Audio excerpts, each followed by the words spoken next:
அனைவருக்கும் ஹரிஹர சர்மாவின் பணிவான நமஸ்காரங்கள். மூஷிக வாகன மோதஹஸ்த சாம்பரகர்ண விளம்பித சூத்ர வாமன ரூப மகேஸ்வரபுத்திர விக்ன விநாயக பாத நமஸ்தே. ஜெய் கணேச பாகிமாம் ஸ்ரீகணேச ஸ்ரீகணேச ரக்ஷமாம். ஸ்ரீ பகவதி யூடியூப் சேனல் நேயர்களுக்கு ஹரிஹர சர்மாவின் பணிவான நமஸ்காரங்கள். அனைவருக்கும் ஹரிஹர சர்மாவின் பணிவான நமஸ்காரங்கள். நம்ம ஒவ்வொரு இதுவும் பொறுத்தளவுக்கு மாத பலன்கள், வார பலன்கள், பயிற்சி பலன்கள், அதாகப்பட்டது ராகு கேது பயிற்சி பலன்கள், குரு பயிற்சி பலன்கள் மற்றும் சனி பயிற்சி பலன்கள் போன்றவற்றை பார்த்துக்கிட்டு வரோம். நம்ம கடந்த காலகட்டங்களில் என்ன பார்த்தோம் அப்படின்னாக்க சனி வக்ர பலன்கள் பார்த்தோம். வக்ர பலன்கள் இப்போ இந்த வக்ரம் அவர் முடிய போகிற காலகட்டம் அப்படின்றத பார்த்துட்டு நம்ம பார்க்கலாமா?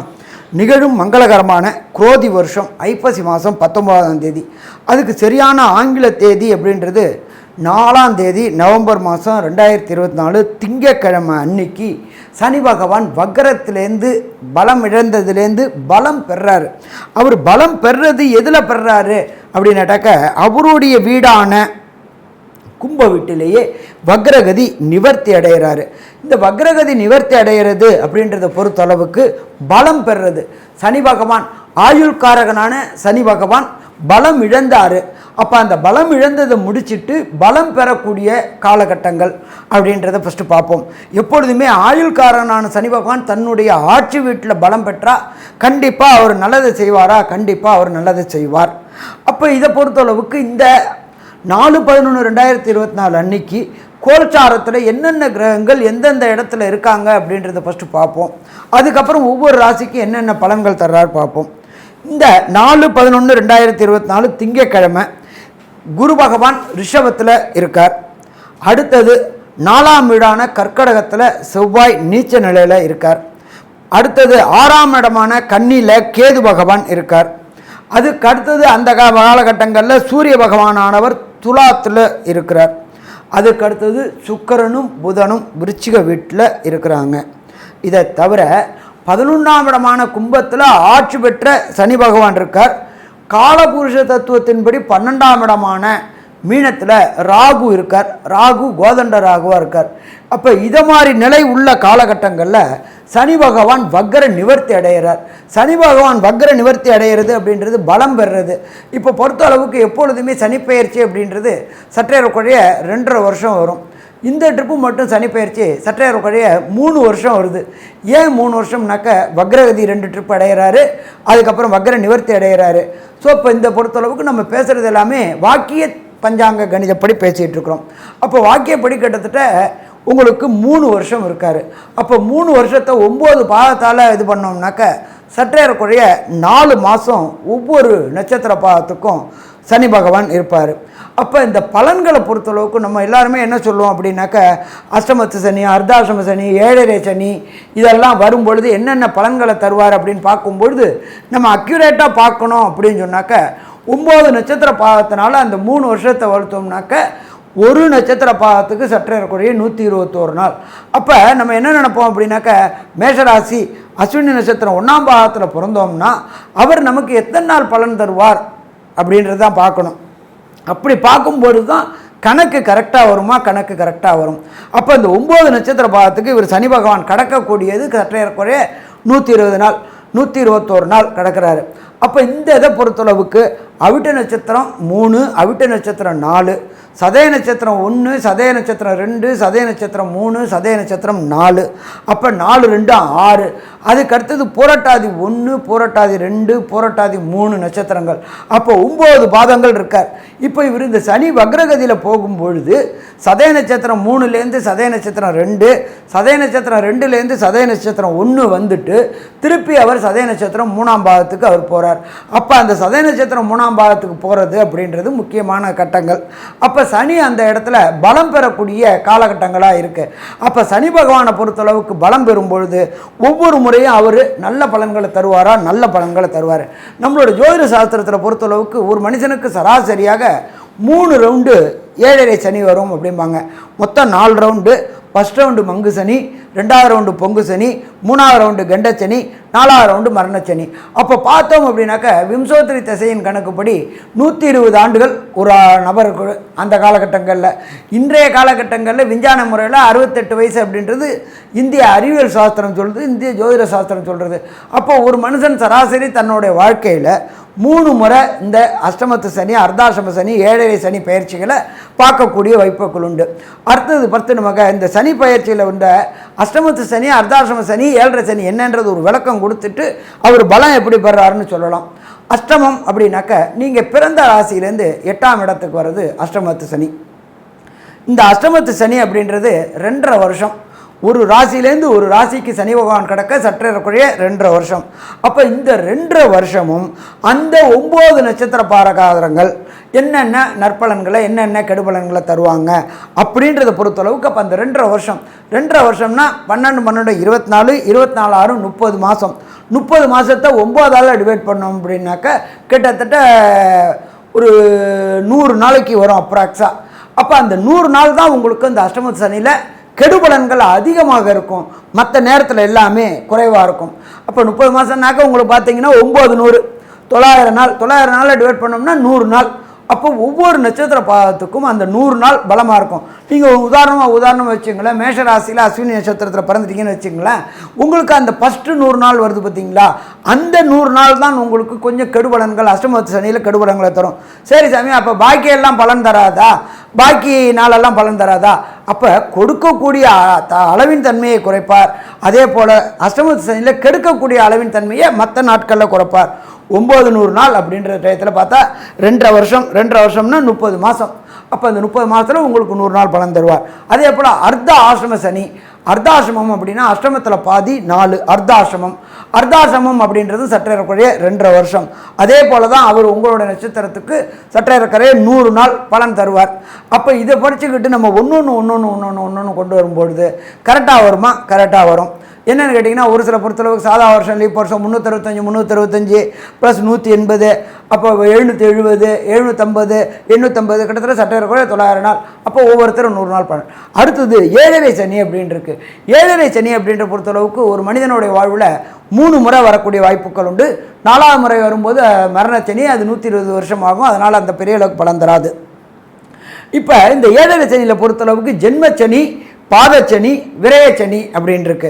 ஜென்மச்சனி அப்படின்றது நீங்கள் பிறந்த ராசியில் சனி பகவான் வர்றது ஜென்மச்சனி. நீங்கள் பிறந்த ராசிக்கு 12ஆம் இடம் அப்படின்றது விரயச்சனி. நீங்கள் பிறந்த ராசிக்கு முந்தைய ராசி அப்படின்றது பாதச்சனி.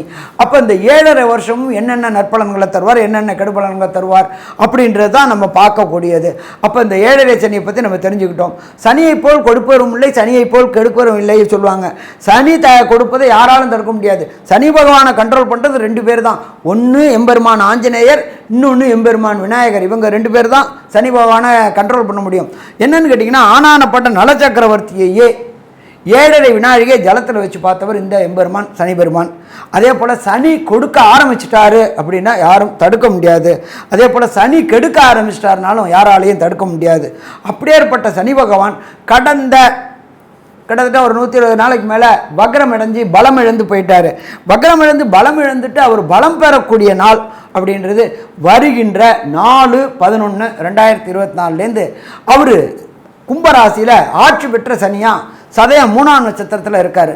இப்படி இருக்கும்பொழுது ஒவ்வொரு ராசிக்கும் என்னென்ன பலன்கள் தருவார் அப்படின்றத பார்ப்போம். எப்பொழுதுமே ஜோதிட சாஸ்திரத்தில் பொறுத்தளவுக்கு சனி நின்ற இடத்தையும் கெடுப்பார், பார்த்த இடத்தையும் கெடுப்பார் அப்படின்றது தான் ஜோதிட சாஸ்திரம். பட் ஒவ்வொருத்தருக்கு சனி யோகராக இருப்பார், ஒவ்வொருத்தருக்கு சனி பாதகராக இருப்பார். அப்படின்னு வரும்பொழுது ஒவ்வொரு ராசிக்கு என்னென்ன நற்பலன்கள் தருவார்னு பார்ப்போமா? அன்பார்ந்த மீனராசி அன்பர்களே, இந்த சனி வக்ர நிவர்த்தி உங்களுக்கு என்னென்ன நற்பலன்களை என்னென்ன கெடுபலன்களை தருதுன்னு பார்ப்போமா? இதுவரையிலும் மீனராசிக்கு 12ஆம் இடத்துல விரயச்சனியாக இருந்து விரயங்களையே பண்ணி கொண்டுட்டு இருந்தாங்க. ஒரு சில பேருக்கு இந்த சனியை பொறுத்தளவுக்கு 7.5 சனி, அஷ்டமத்து சனி, அர்த்தாசிரம சனி அப்படின்னாலே பயம் இருக்கும். அதே போல் சனி பகவானை பொறுத்தளவுக்கு ஒவ்வொரு ராசிக்கும் கடக்கிறதுக்கு சற்றேறக்குறைய 30 வருஷம் ஆகும். அதை நம்ம என்ன சொல்லுவோம் ஜோதிட சாஸ்திரத்தில்? மங்கு சனி, பொங்கு சனி, கெண்டச்சனி, மரணச்சனி அப்படின்னு சொல்லுவோம். இப்போ இந்த காலகட்டங்களில் மீனராசி என்பவர்களுக்கு விரயச்சனி நடந்துக்கிட்டு இருந்துச்சு. விரயச்சனியில் அவர் பலம் இழந்ததுனால சுப விரயங்கள் நடந்துகிட்டு இருந்துச்சு. இப்போ மீண்டும் சனி பகவான் ஆட்சி பெறுறாரு. ஆட்சி பெறுறதுனால விரயங்கள் அதிகரிக்கக்கூடிய வாய்ப்புகள் உண்டு. ஒரு சில பேருக்கு சுப விரயங்களும் ஒரு சில பேருக்கு அசுப விரயங்களும் நடக்கக்கூடிய வாய்ப்புகள் உண்டு. மங்கு சனி நடக்கிறவங்களுக்கு அசுப விரயங்களும், பொங்கு சனி நடக்கக்கூடியவர்களுக்கு சுப விரயங்களும், கெண்ட சனி நடக்கக்கூடியவங்களுக்கு சின்ன சின்ன வாகனத்தில் வண்டி வாகன விபத்தில் சின்ன விபத்துக்களை ஏற்படுத்தி அதன் மூலியமாக பொருளாதார விரைவுகளை கொடுக்கக்கூடியதும் ஆஸ்பத்திரி செலவுகளை கொடுக்கக்கூடியதும் இந்த காலகட்டங்களில் நடக்கக்கூடிய வாய்ப்புகள் உண்டு. ஏற்கனவே ராசியில் பார்த்தோம்னா ராகு பகவான் சப்பளம் போட்டு உட்கார்ந்துருக்கிறார். ராகு அப்படின்னாலே இயற்கை அசுபர். அவரை பொறுத்தளவுக்கு நல்லவர் நல்ல இடத்துல இருக்கணும், கெட்டவர் கெட்ட இடத்துல இருக்கணும். இயற்கை அசுபரான ராகு உங்களோட இடத்துல இருக்கிறதுனால ஏற்கனவே உடல்நல தொந்தரவுகள் ஏற்படக்கூடிய வாய்ப்புகள் உண்டு. இருதயம் தொடர்புடைய உபாதைகள், அன்ஐடென்டிஃபிகேஷன் டிசீஸுகள் ஏற்படக்கூடிய வாய்ப்புகள் உண்டு. அப்போ இந்த சனி வக்ரத்தில் இருக்கிறதுனால அந்த பிரச்சனைகள் ஓரளவுக்கு சமாளிக்க முடிஞ்சிச்சு. இப்போ சனி பகவான் ஆட்சி பெற்ற சனி பகவான் ஆறதுனால விரய சனிகள் நடக்கக்கூடிய வாய்ப்புகள் உண்டு. எச்சரிக்கையோடு இருக்கணும். சரி, அதுக்கு அடுத்தது நம்ம பார்த்தோம்னாக்க உங்களுடைய ராசிநாதனான குரு பகவான் ரிஷபத்தில் இருக்கிறார். 3ஆம் இடம் அப்படின்றது முயற்சி ஸ்தானம். முயற்சி ஸ்தானத்தில் தனக்காரகனான குருவும் உங்களுடைய ராசிநாதனான குருவும் இருக்கிறதுனால அதை சமாளிக்க முடியுமா? சமாளிக்க முடியும். எடுக்கின்ற அத்தனை முயற்சிகளும் ஜெயமாகக்கூடிய வாய்ப்புகள் உண்டு. முயற்சி முயற்சி முயற்சி உடையார் இகழ்ச்சி அடையார் அப்படின்றது நம்மளோட சாஸ்திரத்தில் சொல்லியிருக்கு. இப்போ இந்த மீனராசி என்பவர்கள் எந்த முயற்சி தொட்டாலும் ஜெயமாகக்கூடிய வாய்ப்புகள் உண்டு. ஒன்றும் இல்லை, ஒரு உயர்கல்விக்காக வெளிநாடு போய் படிக்கணும், நான் பிஇ முடிச்சிட்டேன், எம்எஸ் பண்ணணும், பிஇ முடிச்சிட்டேன், எம்பிஏ பண்ணணும் அப்படின்னு நினைக்கக்கூடிய மீனராசி என்பவர்களுக்கு எந்த வெளிநாட்டு பல்கலைக்கழகங்களுக்கு அப்ளை பண்ணினாலும் அங்கே இடம் கிடைக்கும். சரி, இடம் மட்டும் கிடைச்சா போதுமா சாமி, தனம் வேணுமே அப்படின்னு நினைக்கிறவங்களுக்கு தனமும் கிடைக்குமா? தனமும் கிடைக்கும்.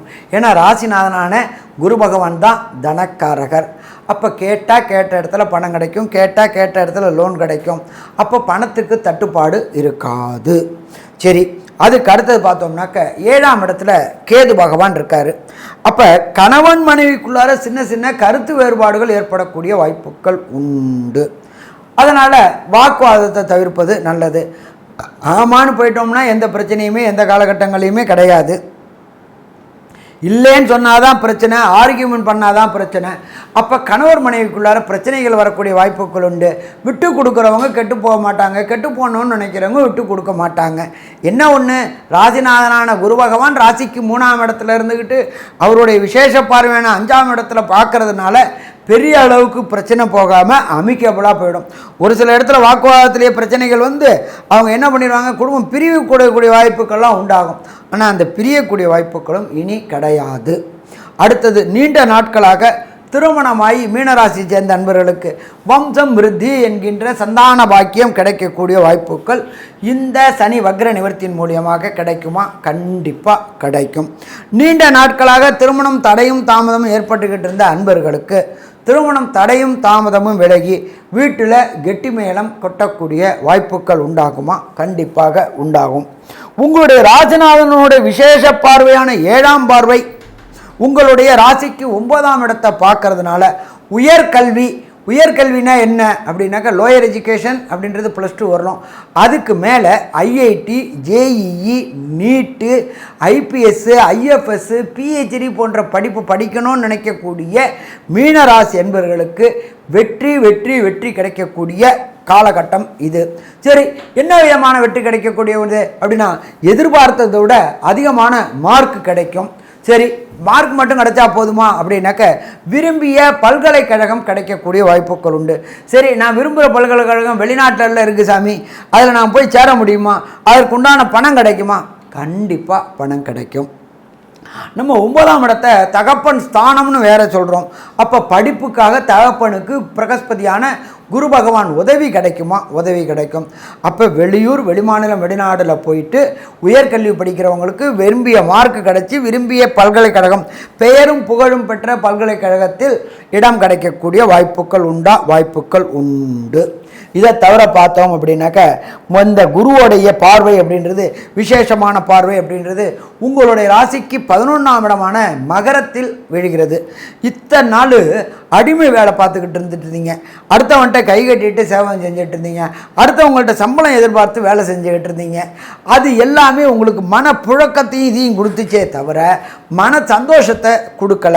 அப்போ இந்த சனி வக்ர நிவர்த்தி மூலியமாக மன சந்தோஷத்தை கொடுக்கும். எப்படி அப்படின்னாக்க, நாமளே ஒரு நிறுவனத்தை நிறுவி அதன் மூலியமாக பெரிய அளவுக்கு தொழிலாளராக இருந்தவங்க தொழில் அதிபர் ஆகக்கூடிய வாய்ப்புகளும் இந்த காலகட்டங்களில் இந்த சனி வக்ர நிவர்த்தி மூலியமாக மீனராசி என்பவர்களுக்கு கிடைக்குமா? கண்டிப்பாக கிடைக்கும். ஏன் அப்படின்னு சொன்னாக்க, எப்பொழுதுமே 11ஆம் இடம் அப்படின்றது லாபஸ்தானம். தொட்டதெல்லாம் பொன்னாகக்கூடிய காலகட்டங்கள் அப்படின்றது தொட்டதெல்லாம் பொன்னாகக்கூடிய காலகட்டங்கள். அதை ராசிநாதனான பிரகஸ்பதியான குருவே முயற்சி ஸ்தானத்தில் இருந்துட்டு பார்க்கும் பொழுது வெற்றி வெற்றி வெற்றி வெற்றி கிடைக்கக்கூடிய வாய்ப்புகள் மிக மிக அதிகம்னு சொல்லலாமா? அதிகம்னு சொல்லலாம். அதுக்கு அடுத்தது பொறுத்தளவுக்கு சின்ன திரை பெரிய திரை கலைஞர்கள். இப்போ இவங்களை பொறுத்தளவுக்கு ஒரு சில பொறுத்தளவுக்கு இந்த டிவி ஆர்டிஸ்ட்டு மற்றும் பெரிய திரையான சினிமா ஆர்டிஸ்ட்டு இவங்களுக்கு எல்லாருக்குமே வாய்ப்பே இல்லாமல் இருந்துச்சு. எதில் அப்படின்னாக்க, படப்பிடிப்புகள் வாய்ப்பு இல்லாமல் முடக்கத்தில் இருந்தாங்க. அதனால் கடன் வாங்கி செலவு பண்ண வேண்டிய காலகட்டங்களில் இருந்தாங்க. இப்போ அவங்களுக்கு எல்லாருக்குமே புதிய புதிய வாய்ப்புகள் கிடைக்கக்கூடியது. அவங்களுக்கு மட்டுமா அப்படின்னாக்க, பின்னிருந்து இருக்கக்கூடிய கேமராமேன், லைட் பாய், எல்லா துறைங்களுக்கும் உள்ளவங்களுக்கும் இந்த காலகட்டங்களில் கண்டிப்பாக வாய்ப்பு கிடைக்கும். சரி, அந்த வாய்ப்பு எங்கே கிடைக்கக்கூடிய வாய்ப்புகள் உண்டு அப்படின்னாக்க, வெளியூர், வெளிமாநிலம், வெளிநாட்டில் வாய்ப்புகள் உண்டு. ஏன்னா ராசியில் ராகு பகவான் இருக்கார். ராகுக்கு இடம் கொடுத்தவர் குரு பகவான். அவர் முயற்சி ஸ்தானத்தில் இருக்கார், கோதண்ட ராகுவா இருக்கார். அப்போ வெளியூர் வெளிமாநில படப்பிடிப்புகளுக்கு போகும்பொழுது இங்கே வாங்குகிற வருமானத்தோட 4 மடங்கு வருமானம் வாங்கக்கூடிய வாய்ப்புகள் உண்டு. அப்போ அந்த வாய்ப்பு இல்லாத நேரத்தில் நாம் வாங்கிட்டு இருந்த கடன் அத்தனையும் அடைக்கக்கூடிய வாய்ப்புகளும் உண்டா அப்படின்னா உண்டு. சரி, இந்த மீனராசியை சேர்ந்த அன்பர்களுக்கு ஒரு சில பேருக்கு இந்த வக்ரசனி நிவர்த்திக்கு பிறகு நல்ல பலன்கள் கிடைக்காம இருக்கிறதுக்கு காரணம், அவர்களுக்கு நடக்கக்கூடிய தசாநாதனோ புத்திநாதனோ அந்தரநாதனோ சூட்சமநாதனோ சரியில்லாமல் இருந்தாக்க இந்த பிரச்சனைகள் வரக்கூடிய வாய்ப்புகள் உண்டு. அப்போ நம்மளை பொறுத்தளவுக்கு இந்த பிரச்சனைகள்லேருந்து விடுபடணுமா அப்படின்னாக்க என்ன பண்ணணும் அப்படின்னாக்க, ஒரு எளிய பரிகாரம். நீங்கள் இருக்கிற இடத்துக்கு பக்கத்தில் உள்ள பழமை வாய்ந்த சிவன் கோயில், இப்போ புதுசாக கட்டின சிவன் கோயில் வேணால் பழமை வாய்ந்த சிவன் கோயில், இந்த பழமை வாய்ந்த சிவன் கோயிலில் கண்டினியூவாக ஒரு 11 பிரதோஷ வழிபாடு பண்ணணும். பிரதோஷ வழிபாடுக்கு நந்தீஸ்வரனுக்கும் எம்பெருமான் ஈஸ்வரனுக்கும் பால், பன்னீர், இளநீர், அபிஷேக திரவியங்கள் வாங்கி கொடுத்து அந்த அபிஷேக திரவியங்களை வாங்கி குடிச்சுக்கிட்டு வந்தீங்கன்னாக்க வருகின்ற பிரச்சனையும் வந்த பிரச்சனையும் எம்பெருமான் ஈஸ்வரன் பேரை சொல்லும்பொழுது விலகும். சரி சாமி, எனக்கு பிரதோஷத்துக்கு போக முடியாத ஒரு சில சூழ்நிலை வந்துடுது, அந்த டயத்தில் நான் என்ன பண்ணலாம் அப்படின்னாக்க, சனி பகவானுடைய காயத்ரி மந்திரம் ஒன்று சொல்கிறேன். இதை நம்மளோட ஸ்டில்லிலேயே போடுவோம், யூடியூப் ஸ்டில்லையே போடுவோம். ஓம் காகத்வஜாய வித்மகி கட்க ஹஸ்தாய தீமகி தன்னோ மந்த பிரஜோதயாத். இந்த காயத்ரி மந்திரத்தை சனிக்கிழமை சனி ஹோரையான காத்தால 6லேருந்து 7க்குள்ளார குறைஞ்சது 108 முறை சொல்லிட்டு வந்தீங்கன்னாக்க பிரச்சனைகள் அத்தனையிலேருந்து விலகலாமா? பிரச்சனைகள் அத்தனையிலேருந்து விலகலாம். அப்போ சனி ஹோரை பண்ண வேண்டியது. இதை தவிர 11 பிரதோஷம் அட்டன் பண்ணிங்கன்னாக்க வரக்கூடிய பிரச்சனைகள் அத்தனையும் தீரும். ஸோ மொத்தத்தில் பார்த்தோம் அப்படின்னா மீன ராசி அன்பர்களுக்கு இந்த சனி வக்ர நிவர்த்தி காலகட்டங்கள் அமோகமான வக்ர நிவர்த்தி காலகட்டங்கள்னு சொல்லலாமா? கண்டிப்பாக அமோகமான காலம்னு சொல்லலாம். நன்றி, நமஸ்காரம். ஸ்ரீ பகவதி யூடியூப் சேனல் பார்த்த அன்பர்களுக்கு நன்றி. இதே போன்று ஆன்மீக தொடர்புடைய ஜோதிட தொடர்புடைய தகவல்களை தொடர்ந்து நீங்கள் பெற ஸ்ரீ பகவதி யூடியூப் சேனலை சப்ஸ்கிரைப் செய்யுங்கள் மற்றும் அருகில் உள்ள பெல் ஐக்கானை அதை அழுத்தினீர்கள் என்றால் தொடர்ந்து என்னுடைய சேனலை பார்க்க முடியும். நன்றி, நமஸ்காரம்.